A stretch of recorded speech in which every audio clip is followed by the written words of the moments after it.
All right, guys, I'm gonna take you through the hanging knee raise, okay? I prefer this over toe touches and over hanging straight leg raises, simply because you get less activation of the hip flexors and more activation of the core, which is exactly what we want, especially for people who sit all day at a desk, drive to work, ride the bike, whatever it is. A lot of people have tight hip flexors, and that's a no-go, okay? So we wanna work the core. There's a great move to get your core ripped up, get your core stronger in a different plane of motion rather than just sit-ups, okay? So I'm gonna show you the proper way, and then I'm gonna explain exactly why and how to do that.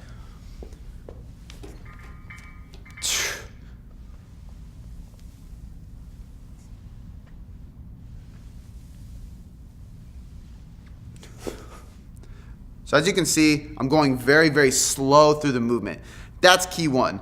I'd rather somebody do 5 reps slowly and more controlled using their core than 10 reps swinging back and forth doing improperly, okay? Because we're not going to engage the right movement and the right muscles.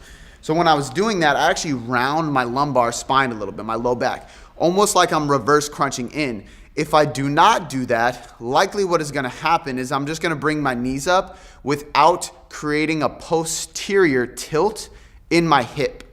Okay, that means I remove that hyperextension of my low back right above my butt. If I do that properly, tuck my tailbone in as I crunch up and bring my knees up, I'm actually gonna engage my core twice as much, if not more, than I would the other way, because the other way is really hip flexor dominant, and if I'm in that anterior pelvic tilt still, that hyperextension of the low back while I do these, I'm never gonna be able to fire my core, and I'm just gonna be firing my hip flexors the whole time.